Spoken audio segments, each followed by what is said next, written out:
বেশ কিছুদিন লন্ডনে থাকার পর বেগম খালেদা জিয়া দেশে ফিরছেন। এই ভিডিও আপনারা যখন দেখছেন তার অল্প কিছুক্ষণের মধ্যেই তার দেশে অবতরণ করার কথা। আমরা জানি তিনি ওখানে চিকিৎসার জন্য গিয়েছিলেন এবং যেসব ছবি আমাদের সামনে তিনি ফেরার সময় আমাদের সামনে এসছে, ভিডিও এসছে, তাতে মনে হলো তিনি তুলনামূলকভাবে অনেকটাই ভালো আছেন। কিন্তু তিনি যে রোগে আক্রান্ত তিনি আসলে পুরোপুরি সুস্থ হয়ে উঠবেন এটা বলা যাবে না। যাই হোক, তিনি দেশে আসছেন, এটা একটা অসাধারণ ভালো খবর। কেউ কেউ তিনি দেশে বাইরে যাওয়ার সময় বলার চেষ্টা করেছিলেন -2 কার্যকর হয়ে গেছে, শেখ হাসিনা পালিয়েছেন আর বেগম খালেদা জিয়া চিকিৎসার জন্য গেছেন, তাকে আর আসতে দেওয়া হবে না। তিনি ফিরে আসছেন, ফিরে আসবেন, আমরা তাকে ওয়েলকাম করি। আমি জানি না তিনি ঠিক পলিটিক্যালি কতটা অ্যাক্টিভ হয়ে উঠতে পারবেন। এই আলাপটা অনেকে করছেন, অনেকে আমাকে 2-3টা টক শোতে এর মধ্যে জিজ্ঞেস করা হয়েছিল তিনি আসাটা কেমন হবে তার দলের জন্য।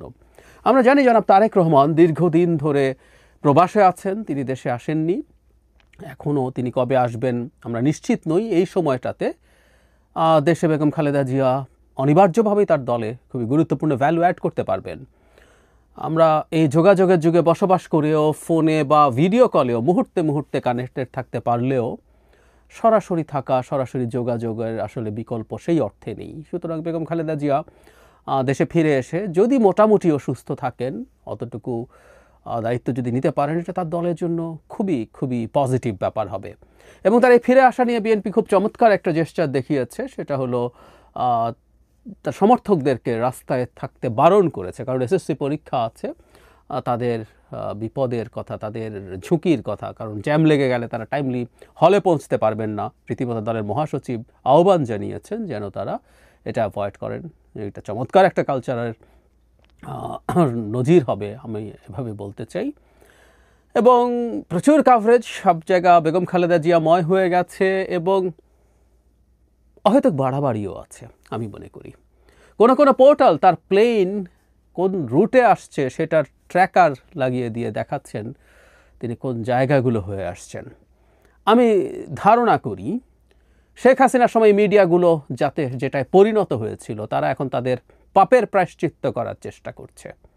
হ্যাঁ, আমি আশা করি বিএনপি সতর্ক থাকবে এই ব্যাপারগুলো থেকে, খুবই সতর্ক থাকবে। যে মিডিয়াগুলো তারেক রহমানের বিরুদ্ধে ভয়ঙ্কর পোস্ট, মিথ্যাচার দিয়ে পোস্ট দিয়ে স্টিক করে রেখেছিল, তারাই এখন তারেক রহমানের বিরুদ্ধে কে কী করেছিল সেসব আনছে সামনে। আমরা চিনে রাখছি, আমি আশা করি বিএনপি চিনে রাখবে। আমাদের ভবিষ্যতের সাথে এই দলটা জড়িত, আমাদের এই মুহূর্তে মাঠের সবচেয়ে বড় দল এবং এর আশপাশে আর কেউ নেই, এবং একটা ফেয়ার ইলেকশনে তারা ক্ষমতায় যাবেন এই পরিস্থিতি প্রায় নিশ্চিত। সুতরাং বিএনপিকে এই ব্যাপারগুলো খেয়ালে রাখতে হবে। যাই হোক, আমি আসলে এই ছোট্ট ইন্ট্রোটা দিয়ে মূলত আমি আমার একটা পুরনো ভিডিও জুড়ে দিতে চাইছি, বেগম খালেদা জিয়াকে আমরা যেন সঠিকভাবে মূল্যায়ন করতে পারি। কয়েক মাস আগে তিনি যখন তার লিভার ট্রান্সপ্লান্টের প্রবাবিলিটি প্রায় নেই বা শেষ হয়ে গেছে, তার যে ফিটনেস এবং যে বয়স, তার যে কন্ডিশন, সেটার উপরে ভিত্তি করে যখন বলা হয়েছিল, তখন ভিডিওটা করা যেখানে আমি বলতে চেয়েছি শেখ হাসিনা পতনের সাথে আমরা অনেককে অনেকভাবে দেখি, অনেকে ক্রেডিট ক্লেম করছেন, করেন, অনেকেরই ক্রেডিট আছে, কোনো সন্দেহ নেই। কিন্তু এই মুভমেন্টে অত্যন্ত ডিসাইসিভ, অত্যন্ত অত্যন্ত সিগনিফিক্যান্ট রোল প্লে করা মানুষ বেগম খালেদা জিয়া। আমাদের এইটুকু মনে রাখা জরুরি হবে। আমি এটা নিয়ে মুভমেন্টের খুব অল্প কিছুদিনের মধ্যেই, মানে শেখ হাসিনা পালিয়ে যাওয়ার অল্প কিছুদিনের মধ্যে আরেকটা ভিডিও করেছিলাম, কোনো একদিন সেটাও আবার আপনাদের সামনে আনবো। কিন্তু আমি এটুকু বলি, বাংলাদেশ আর সব দেশের মতো হয়ে যায় নাই, স্বৈরাচারের শেষ পর্যন্ত পতন হয়েছে কারণ বিএনপি নামের দলটা ছিল, কারণ ক্রমাগত বিএনপি সরকারকে চ্যালেঞ্জ করে গেছে এবং তার নেতৃত্বে বেগম খালেদা জিয়া ছিলেন যতদিন তিনি জেলের বাইরে ছিলেন, এবং সেই সময় থেকে এবং জেলে চলে যাবার পরের সময় থেকে জনাব তারেক রহমান যেভাবে এই দলটাকে নেতৃত্ব দিয়েছেন, নাহলে আমরা কম্বোডিয়া হয়ে যেতাম। কম্বোডিয়া তো ঠিক শেখ হাসিনা যা চেয়েছিলেন সেটাই করতে পেরেছে, শেখ হাসিনা ফেল করেছেন। হুন সেন দীর্ঘদিন ক্ষমতায় ছিলেন, প্রায় 3 দশক, তারপর তার ছেলের কাছে ক্ষমতা দিয়ে পরবর্তী উত্তরাধিকার নিশ্চিত করেছেন হুন ম্যানেটের কাছে। কেন পারলেন? কারণ তাদের যে বিরোধী দল ছিল সেটাকে তিনি ক্র্যাকডাউন করতে পেরেছিলেন এবং ওই দলটা টিকে ছিল না। ফলে হুন সেন একচ্ছত্র কর্তৃত্ববাদী হয়ে উঠতে পেরেছিলেন এবং তাকে অ্যাপারেন্টলি কারোর সাথে ওই লড়াইয়ে নামতে হয়নি। বিএনপি লড়াইটা করে গেছে এবং এই লড়াইয়ে নিজের জীবনের ঝুঁকি নিয়ে নিজের জীবনের তোয়াক্কা না করে, জীবের আয়ু কমে যাওয়ার ঝুঁকি নিয়ে বেগম খালেদা জিয়া লড়াই করেছেন। আমার মনে হয় তাকে আমাদের ইতিহাসে এই জায়গাটা দিতেই হবে। আমি আমার ওই ভিডিওটা জুড়ে দিচ্ছি, সেখানে আমি আমার এই ব্যাপারে আমার যে হাইপোথিসিস সেটা বিস্তারিত বলেছি। আশা করি যারা আগে শোনেননি শুনবেন তারা। বেগম খালেদা জিয়া চিকিৎসার জন্য লন্ডন গেছেন। সেখান থেকে আমেরিকায়ও যাওয়ার কথা ছিল তার। আমরা জানি সেখানে যাওয়ার পরপরই তিনি লন্ডনের একটা বিখ্যাত ক্লিনিকে ভর্তি হয়েছেন এবং সেখান থেকে বেশ খারাপ একটা খবর এসছে। এই ধরনের খবর এক ধরনের অনুমিতই ছিল। আমি প্রায় একটা কথা বলি, আগে অনুমান করে বলেছি, আজ আমাদের সামনে মোটামুটি খবরটা আছে, সেটার ভিত্তিতেই বলছি। বেগম খালেদা জিয়া এই রাষ্ট্রের গণতন্ত্রের জন্য এক বিরাট আত্মত্যাগ করেছেন। আমি একটু নিউজের অংশটা পড়ি। সমকাল একটা রিপোর্ট করেছে, যেটা হেডলাইন হচ্ছে খালেদা জিয়ার লিভার প্রতিস্থাপন সম্ভব হচ্ছে না। এখানে এভাবে লেখা হচ্ছে, আজ মঙ্গলবার সন্ধ্যায় লন্ডন থেকে এক চিকিৎসক জানান, খালেদা জিয়ার শরীরে নতুন যে জটিলতা তৈরি হয়েছিল তা অনেকটা কেটেছে। বলা যায় পরিস্থিতি উন্নতির দিকে। তার শারীরিক এই অবস্থায় লিভার প্রতিস্থাপন সম্ভব নয়। এটা ঝুঁকিপূর্ণ কাজ। স্বাস্থ্যের অনেক দিক পর্যালোচনা করে সিদ্ধান্ত নিতে হয়। তার শারীরিক অবস্থা এখন স্থিতিশীল থাকলে অনেক জটিলতা রয়ে গেছে। বয়সও বড় ফ্যাক্টর। তিনি বলেন, শারীরিক সক্ষমতা যখন ভালো ছিল তখন বিদেশে নেওয়া গেলে একটা সুযোগ থাকতো। অর্থাৎ এভার কেয়ার হাসপাতালে যখন চিকিৎসাধীন ছিলেন তখন মেডিকেল বোর্ড বারবার তাগাদা দিয়েছিল উন্নত চিকিৎসার বিদেশ পাঠাতে, সেটি সম্ভব হয়নি। আমি অনেকবার এই কথাটা বলেছি। এবার যখন উনি বিদেশে যাচ্ছিলেন তখনও সেটা হচ্ছে তার সম্ভবত লিভার ট্রান্সপ্লান্ট করার স্কোপ হবে না। তার যে বয়স, এটা একটা বড় ব্যাপার। একই সাথে তার আরও অনেকগুলো রোগ আছে, তার হার্টের সমস্যা আছে বা অন্যান্য যেগুলো আছে ওগুলো খুব এই ক্ষেত্রে সমস্যা হওয়ার কথা না। কিন্তু তার এই লিভার ট্রান্সপ্লান্ট যদি আজ থেকে 5 বছর 6 বছর আগে হতো, 7 বছর আগে হতো, আরও আগে হতো, তাহলে কি দাঁড়াতে পারত? খুব ভালো সম্ভাবনা থাকতো একটা লিভার ট্রান্সপ্লান্ট হবে এবং সেটা ওনার জীবন আয়ুষ্কাল আরও বেশ খানিকটা বাড়িয়ে দেবে।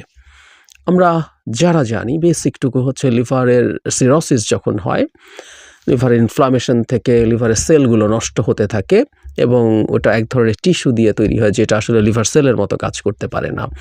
যখন ট্রান্সপ্লান্ট করে দেয়া হয়, একটা অংশ দিয়ে দেয়া গেলেই এটা খুবই, মানে লিভারের পুরো অংশ দরকার হয় না, একটা অংশই মানুষের শরীরের প্রয়োজনীয়তা মেটাতে পারে। তখন সেই লিভার তাকে বাঁচিয়ে রাখতে পারে খুব চমৎকারভাবে। সেই সুযোগটা শেষ হয়ে গেল। কেন সুযোগটা শেষ হয়ে গেল? কারণ তিনি আপোষ করেননি। কথাটা বহুবার বলছে, আবার বলা দরকার, বারবার বলা দরকার। কারণ আমি মনে করি ইতিহাসে বেগম খালেদা জিয়ার নাম স্বর্ণাক্ষরে লেখা থাকা উচিত। আমি বিশ্বাস করি সেটা হবে। এর মানে এই নন তিনি ভুল ত্রুটির ঊর্ধ্বে। তিনি রাজনৈতিক নেতা হিসাবে তার এক ধরনের রোল আছেন। রাজনৈতিক নেতা হিসাবে, একটা দলের প্রধান হিসাবেও তার নিশ্চয়ই ব্যর্থতা আছে। তিনি 3 বার ক্ষমতায় ছিলেন টেকনিক্যালি। একবার তো আসলে অল্প কিছু দিনের জন্য, মূলত 2 বার রাষ্ট্রের ক্ষমতায় ছিলেন প্রধানমন্ত্রী হিসেবে। প্রথমবার, দ্বিতীয়বার, দুবারই নিশ্চয়ই তিনি অনেক ভুল করেছেন। বিশেষ করে প্রথমবারের তুলনায় দ্বিতীয়বারের ভুলের পরিমাণ বেশি ছিল। সব কিছু বিবেচনায় নিয়ে বলছি, তারপরও গণতন্ত্রের লড়াইয়ের জন্য তার নাম স্বর্ণাক্ষরে লিখিত থাকবে। ধাপে ধাপে তিনি যা করেছেন সেটা। এই আলাপগুলো করা দরকার, কারণ জুলাই অভ্যুত্থানে সরকার পতনের পর বিশেষ করে স্টুডেন্টদের দিক থেকে প্রথম দিকে তারা আস্তে আস্তে তাদের সেই অবস্থান থেকে হয়তো সরে আসছেন কিছুটা। ক্রেডিট ক্লেম করা শুরু হয়েছে যে শেখ হাসিনার পতনের পেছনে ক্রেডিট কার? বিএনপি পারে নাই, বিএনপি 28 অক্টোবর পারে নাই, এতদিন পারেন নাই, এতদিন কেন মানুষ নামে নাই, এসব প্রশ্ন করা হয়েছিল এবং এখনো করা হয়। আমি ব্যক্তিগতভাবে মনে করি আমাদের ঐক্যের ফাটল তৈরি হওয়ার পেছনে এটাও বড় ফ্যাক্টরগুলোর একটা। যাই হোক, সেটা অন্য আলোচনা, আজ সেখানে যাচ্ছি না। কিন্তু একাধিক ভিডিও করেছি, বিশেষ করে মুভমেন্টের পর যখন খুব অল্প সময়ের মধ্যে ক্রেডিট ক্লেম করা শুরু হয়, ইনডিরেক্টলি একজন কথিত মাস্টার মাইন্ডকে সামনে আনা হয় এবং তিনি নিজেও তার বক্তব্যে এই একই ধরনের দাবি ইনডিরেক্টলি করেন, তখন এটা যে সেই কাজ নয়। এবং শুধু সেটা না, বিএনপির মতো একটা দল কিভাবে এই মুভমেন্টটাকে, বিশেষ করে শেখ হাসিনা বিরোধী লড়াইটাকে ধরে রেখেছিল, কি কি কারণে তাদের বিরাট অবদান আছে, সেই আলাপ করেছি। বিএনপিও নয়, জামাত একটা গুরুত্বপূর্ণ রোল প্লে করেছে 15 সাল পর্যন্ত। একটা পর্যায়ে তারা থেমে গিয়েছিল, কিন্তু একটা পর্যায়ে পর্যন্ত তারা যথেষ্ট ভাইব্রেন্ট ছিল, বিশেষ করে তাদের নেতাদের যখন যুদ্ধাপরাধের বিচারের নামে ফাঁসিতে ঝোলানো হচ্ছিল তখন। আর আমরা অন্যান্যদেরকেও ছোট করব কেন, সংখ্যায় হয়তো কম, কিন্তু তারপরও মানে জনসংখ্যার দিক থেকে বলছি, সমর্থক সংখ্যার দিক থেকে বলছি, কর্মী সংখ্যার দিক থেকে বলছি কম, কিন্তু অনেকগুলো রাজনৈতিক দল তারপরও মাঠে ছিল। গণতন্ত্র মঞ্চ খুব ভাইব্রেন্টলি মাঠে ছিল, তারা যথেষ্ট ভালো পারফর্ম করেছে। ইভেন এই 24 সালের শেষের অংশেও যখন নির্বাচনের আগে আর কেউ মাঠে ছিল না, তখন গণতন্ত্র মাঠে ছিল, গণতন্ত্র মঞ্চ মাঠে ছিল। যে কথাটা বলছিলাম, এটা একটা লম্বা লড়াইয়ের ইতিহাস। কিন্তু বেগম খালেদা জিয়ার জায়গাটা কোথায়? আমি এভাবে যদি বলি যে 14 সালে নির্বাচনে যাননি তিনি, তার উপরে যথেষ্ট ইনফ্লুয়েন্স ছিল। কেউ কেউ বলেন উনি 14 সালে নির্বাচনে গেলে ভালো করতেন, কারণ এর আগে সিটি কর্পোরেশন নির্বাচনগুলো ফেয়ার হয়েছিল এবং আওয়ামী লীগ হেরেছিল বিএনপির কাছে। ফলে অনেকে বলছেন যে শেখ হাসিনা কি যেন মিনিস্ট্রি টিনিস্ট্রি দিতে চেয়েছে, এগুলো নিলে বিএনপি জিতে যেত। আমি একেবারেই মনে করি না। যে আর্গুমেন্টটা আছে, একটা হাইপোথেসিস আছে এরকম যে সিটি কর্পোরেশন নির্বাচনগুলো আওয়ামী লীগ দিয়ে মূলত টেস্ট করার চেষ্টা করেছে আসলে পরিস্থিতি কি, তারপর তারা ন্যাশনাল ইলেকশনের সেই স্ট্র্যাটেজি ব্যবহার করবে। আমি মনে করি এটা দুটো কারণে ছিল, একটা হলো পরীক্ষা করে দেখা, আর একটা বিএনপিকে নির্বাচনে আনা যায় কিনা এটা দিয়ে এক ধরনের টোপ, যে তুমি তো জিতে গেছো, নির্বাচনে আসো। জাতীয় নির্বাচন শেখ হাসিনা ম্যানিপুলেট করতেন। বিএনপির অধীনে যদি স্বরাষ্ট্র মন্ত্রণালয় তথাকথিত থেকেও থাকতো, কিছু আসতো যেত না। এরকম আরও কয়েকটা মন্ত্রণালয় দিলেও কিছু আসতো যেত না। শেখ হাসিনা যেখানে বসে আছেন, দিনের শেষে সবকিছু সেভাবেই হতো। বরং বিএনপি ওই নির্বাচনে গিয়ে শেষ পর্যন্ত শেখ হাসিনার সরকারকে বৈধতা দিতেন। 18 সালে বিএনপিকে নির্বাচনে যেতে হয়েছিল কারণ তার নিবন্ধন বাতিল হয়ে যেতে পারতো। বাতিল করে সে ধারের শীষ মার্কাটা অন্য কাউকে দিয়ে দেওয়ার প্রবাবিলিটি ছিল। বিএনপি 18 সালেও যে খুবই কনভিন্সড হয়ে নির্বাচনে গেছে, আমি সেটা মনে করি না।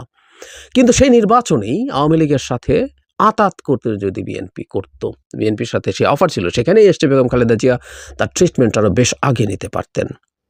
18 সালের নির্বাচনে তিনি রীতিমতো জেলে, তার আগে তাকে জেলে পাঠানো হয়, এবং তিনি যদি সেই আন্ডারস্ট্যান্ডিংয়ে আসতেন, উনি জেলে থাকতেন না, উনি জামিন পেয়ে যেতেন, বিদেশে চিকিৎসার জন্য যেতে পারতেন। কিন্তু উনি কম্প্রোমাইজ করেননি। বিএনপি রাস্তায় থেকেছে, ফাইট করেছে। সেই কারণেই শেখ হাসিনাকে ইতিহাসের বিভৎসতম ঘটনাটা ঘটাতে হয়েছিল 18 সালে। জাস্ট খালেদা জিয়া তার সাথে আঁতাত করেননি বলে, আপোষ করেননি বলে 53 জন প্রার্থী শারীরিকভাবে আহত এবং রক্তাক্ত হয়েছেন। বহু প্রার্থী কারাগারে ছিলেন, এবং সেই কুখ্যাত রাতের ভোট এটা করতে হয়েছিল কারণ বেগম খালেদা জিয়া তার সাথে আতাত করেননি। ওই একটা ভোট আওয়ামী লীগের ক্ষমতায় থাকার লেজিটিমেসি একেবারে শেষ করে দিয়েছিল। 14 এক ধাপ, তারপর 18 এবং 24 সালের কথাও বলছি। 24 সালেও তখন খালেদা জিয়া অনেক দুর্বল হয়ে পড়েছেন, তিনি হসপিটালে ছিলেন সেই সময়টাতে, নির্বাচনের আগে দীর্ঘ সময়। তার সাথে দেখা করেছেন তার দলের বাইরের কোনো রাজনৈতিক নেতা, তাদের সাথে আমার কথা হয়েছে। তারা আমাকে এভাবে বলেছেন, উনি খুব স্ট্রংলি একটা কথা বলেছেন যে কোনোভাবেই নির্বাচনে যাওয়া যাবে না, কেউ যেন নির্বাচনে না যায়, আপনারা কনভিন্স করার চেষ্টা করেন সবাইকে সাথে নিয়ে নির্বাচন থেকে দূরে থাকুন। এখানেও বেগম খালেদা জিয়া কম্প্রোমাইজ করেননি। উনি বাসায় ছিলেন, উনি সরকারি এক্সিকিউটিভ অর্ডারে বাইরে এসছেন, কিন্তু ওনাকে বিদেশে যেতে দেওয়া হচ্ছিল না। রেজাল্ট কি হতো সেটা পরের কথা, কিন্তু বিদেশে গিয়ে দেখার যে স্কোপ ছিল সেই সুযোগটা উনি নেননি। উনি কম্প্রোমাইজ করেন। এগেইন 24 সালে যদি কম্প্রোমাইজ করতেন, তাকে বিদেশে যাওয়ার পারমিশন তখনই দিয়ে দেওয়া হতো। আওয়ামী লীগ মরিয়া ছিল কোনো না কোনোভাবে কিছু মানুষজনকে বাইরে থেকে নির্বাচিত করিয়ে আনা। দুটো দোকান খোলা হয়েছিল, তৃণমূল, বিএনপি এবং বিএনএম। বিএনপির সিগনিফিকেন্ট কাউকে নিতে পারেনি, নিতে পারলে জিতিয়ে আনতো। যারা গেছে, জেনারেল ইব্রাহিম, শাহজাহান, ওমর, এদেরকে জিতিয়ে আনা হয়েছিল, সেভাবে জিতিয়ে আনা হতো। কিন্তু উনি কম্প্রোমাইজ করেননি। এটাই বেগম খালেদা জিয়া। একজন সাধারণ গৃহবধূ থেকে একটা রাজনৈতিক দলকে গড়ে তোলা, রাজনৈতিক দল আসলে বিএনপি হয়ে উঠেছে বেগম খালেদা জিয়ার হাত ধরে, আমাদের এটা বলতেই হবে। জেনারেল জিয়া যখন ক্ষমতায় আসলেন এবং এরপর যখন প্রেসিডেন্ট হলেন, তিনি দল তৈরি করলেন, কিন্তু একটা ক্ষমতায় থেকে একটা দলকে আসলে দল হিসাবে বোঝা কঠিন, কারণ ক্ষমতার একটা আলাদা অরা আছে, ওটার মধ্যে সবাই থাকতে চায়, আসতে চায়। ক্ষমতা নানান রকম মজা নিতে, বেনিফিট নিতে অনেকে এসে হাজির হয়। সুতরাং সেই দলটা যখন আর ক্ষমতায় থাকে না, তখন সে কিভাবে দল হিসাবে কাজ করছে সেটা দেখার। সুতরাং বেগম খালেদা জিয়ার হাত ধরেই বিএনপি নামের এই দলটা তৈরি হয়েছে আদতে রাজনৈতিক দল হিসেবে, এটা আমি বিশ্বাস করি। সেটা এরশাদ বিরোধী আন্দোলনের সময়, এবং খুবই রাইট ডিসিশনস নিয়েছেন বেশিরভাগ ক্ষেত্রে। 86 নির্বাচনে যাননি, মানে তখনই তার আপসহীন সেই ভাবমূর্তি গড়ে উঠেছিল, এবং আরেকজন শেখ হাসিনা বেঈমান হয়ে উঠেছিলেন, যিনি বেঈমান হবে ঘোষণা দিয়ে পরদিনই নির্বাচনে গেছেন, এবং তার সেই লড়াই পরবর্তীতে এরশাদ পতনের সাথে যুক্ত, ক্ষমতায় আসা, এবং ফাইনালি 8 সালের পর থেকে, বিশেষ করে 11 সালের পর থেকে যখন আওয়ামী লীগ সংবিধান সংশোধন করে তত্ত্বাবধায়ক সরকার ব্যবস্থা বাতিল করে, সেই সময়ে যে পরিমাণ টর্চার বিএনপির ওপরে হয়েছে, শেষ পর্যন্ত 24-এ এসে এই দীর্ঘ 13 বছর এই অকল্পনীয় টর্চারের মধ্যে থেকে বিএনপি দলটা ইন্টিগ্রেটেড থেকেছে। এটা দল হিসেবে, রাজনৈতিক দল হিসেবে সত্যিকার অর্থে রাজনৈতিক দল হয়ে উঠেছে। এর একটা বিরাট অংশ জেলে যাওয়ার আগ পর্যন্ত বেগম খালেদা জিয়াই তার নেতৃত্ব দিয়েছেন।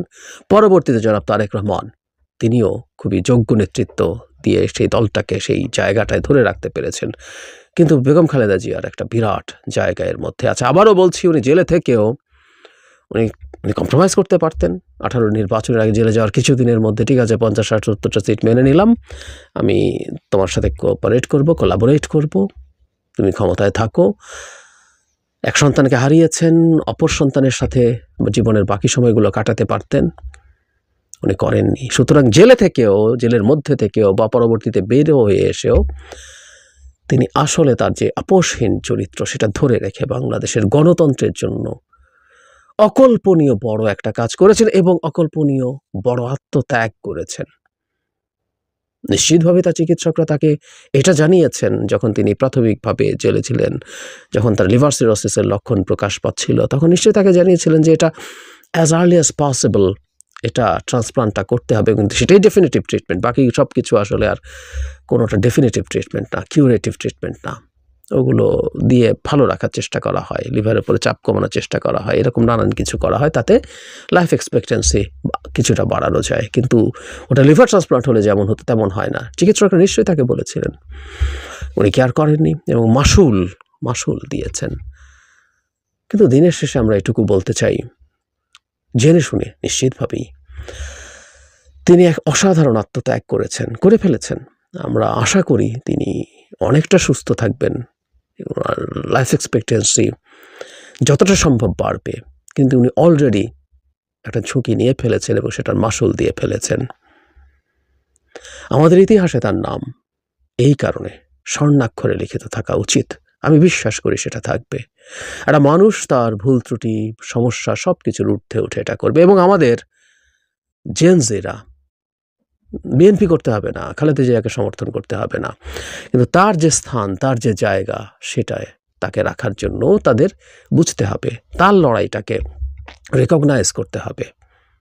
কোনো রকম কোনো ট্রোল, আমরা কাউকে দেখেছি 5 আগস্ট শেখ হাসিনার পতনের পর তাকে নিয়ে কিছু ক্ষেত্রে ট্রোল করার চেষ্টা করা হয়েছে। এটা অন্যায়, এটা ভুল। তাকে তার যোগ্য সম্মানটা দিতে হবে।